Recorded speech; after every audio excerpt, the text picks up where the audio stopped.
तो मध्य प्रदेश, छत्तीसगढ़ और राजस्थान के विधानसभा चुनाव में क्या होगा? मोटे तौर पर कहा जा रहा है कि छत्तीसगढ़ कांग्रेस के खाते में चला जाएगा। मध्य प्रदेश में मुकाबला कांटे का है, लेकिन साफ साफ कांग्रेस को एज दिख रही है। राजस्थान में मुकाबला कांटे का है, लेकिन बीजेपी को एज दिख रही है। वो उतनी साफ नहीं है जितनी मध्य प्रदेश की है। तो फिर नतीजा क्या निकलेगा? नमस्कार, मैं हूं आपका दोस्त विजय विद्रोही। आप मुझसे जुड़ चुके हैं, इसके लिए आप सबका तहे दिल से शुक्रिया और अगले 7-8 मिनट में आपसे जुड़े रहने की कोशिश करूंगा। तो छत्तीसगढ़, मध्य प्रदेश और राजस्थान की जनता का मिजाज बिल्कुल अलग है। ये लोग, यहां का वोटर अपने ही अंदाज में सोचता है। मैंने 2003 से लेकर 2019 के बीच में पड़ने वाले विधानसभा और लोकसभा चुनाव का विश्लेषण किया है, लेकिन एक इस पर आऊंगा। बड़ी इंटरेस्टिंग फैक्ट्स हैं, बहुत मजा आएगा आपको सुनकर। लेकिन पहले 2 सवालों पर जवाब देने की कोशिश करते हैं। पहला, प्रधानमंत्री नरेंद्र मोदी आखिर इन 3 विधानसभा चुनाव में चेहरा क्यों है? चेहरा वो एक रणनीति के तहत है या फिर एक मजबूरी के तहत है? साफ है कि रणनीति के तहत तो नहीं होंगे, क्योंकि रणनीति अगर बनती तो बीजेपी कांग्रेस से सबक ले सकती थी, जहां उसने कर्नाटक और हिमाचल में बीजेपी को सत्ता से उखाड़ फेंका। स्थानीय मुद्दों पर, स्थानीय नारों पर, स्थानीय नेताओं पर, स्थानीय छत्रपों पर एतबार करके। तो ऐसे में छत्तीसगढ़ और राजस्थान में बीजेपी को सत्ता में आना है तो वो स्थानीय मुद्दे ले सकती थी, स्थानीय नारे ले सकती थी, स्थानीय छत्रप ले सकती थी, लेकिन नहीं लिए। जो हैं भी उनकी भी उपेक्षा की जा रही है, जैसे वसुंधरा की राजस्थान में। वो कहानी अलग है। तो इसका मतलब मोदी का चेहरा मजबूरी में इस्तेमाल किया जा रहा है, क्योंकि बीजेपी को लगता है कि उनके पास स्थानीय छत्रप है ही नहीं, जो है वो चुनाव जीताने की स्थिति में नहीं है। दूसरी बात है कि क्या मोदी का चेहरा बिकेगा? 2018 के बाद देश में 31 विधानसभा चुनाव हुए हैं, 6 बार सिर्फ चेहरा बिका है। लेकिन क्या इन काउबेल्ट में, गोबर पट्टी में 3 राज्यों के अंदर मोदी का चेहरा बिक जाएगा, जो लोकसभा चुनाव में बिकता रहा है पिछली 2 बार से करीब करीब 98% की स्ट्राइक रेट के साथ? मुश्किल नजर आता है, क्योंकि जो चेहरा 2018 में नहीं बिका वो 2023 में कैसे बिक जाएगा? क्योंकि इस बीच 5 साल में चेहरा एक्सपोज हुआ है, चेहरे के पीछे का चेहरा भी लोगों के सामने आया है। अब देखिए क्या हुआ था। 2013 में राजस्थान में बीजेपी जीतती है, 200 की विधानसभा में 163 विधायक जीत कर आते हैं। छत्तीसगढ़ में बीजेपी जीतती है, 90 में से 49 या 50 विधायक जीत कर आते हैं। मध्य प्रदेश में बीजेपी जीतती है, 230 में से 165 विधायक जीत कर आते हैं। इसके तुरंत बाद 2014 का लोकसभा चुनाव होता है। राजस्थान की 25 की 25 सीटें बीजेपी के खाते में, छत्तीसगढ़ की 10 सीटें, 11 में से 10 सीटें बीजेपी के खाते में, और मध्य प्रदेश की 29 में से 28 सीटें बीजेपी के खाते में।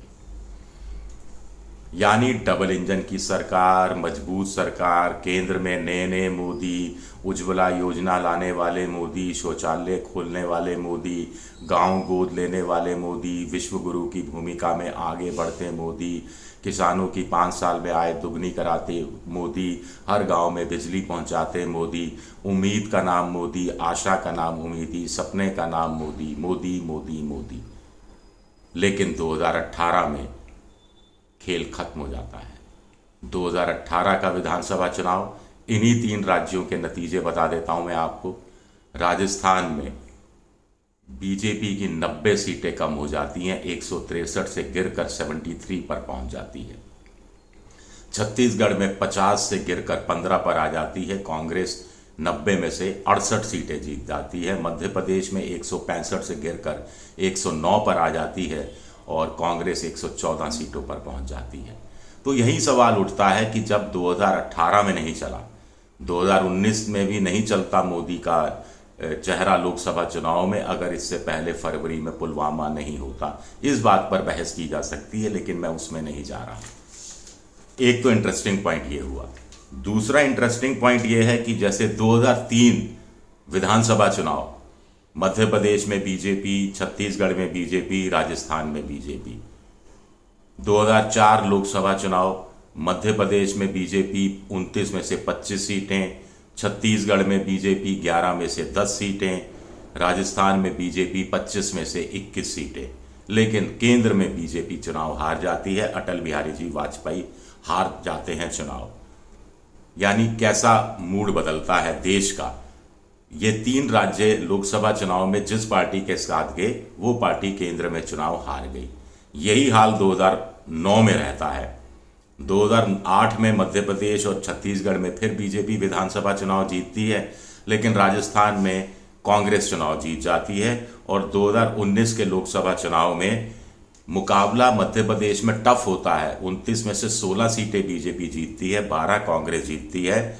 लेकिन छत्तीसगढ़ और राजस्थान में वही पुराना 10 और 21 सीट का आंकड़ा, लेकिन देश में बीजेपी हार जाती है। लेकिन तो आप देखिए इन 3 राज्यों में लगातार 2 बार जिस पार्टी को वोट दिया लोकसभा चुनाव में वो पार्टी केंद्र में हार गई। लेकिन 2014 में और 2019 में इन 3 राज्य जिस पार्टी को लोकसभा चुनाव में ज्यादा सीटें जिताते हैं वो केंद्र में सरकार बनाने में कामयाब हो जाती है, यानी मोदी यानी बीजेपी। आपको विधानसभा के आंकड़े मैंने दे ही दिए। तो इसका क्या निचोड़ है? इसका निचोड़ साफ साफ ये है कि लगातार 2 बार 2004 और 2009 में केंद्र में बीजेपी हारी, कांग्रेस जीती, लेकिन लोकसभा चुनाव में इन 3 राज्यों में बीजेपी की सीटें ज्यादा रही।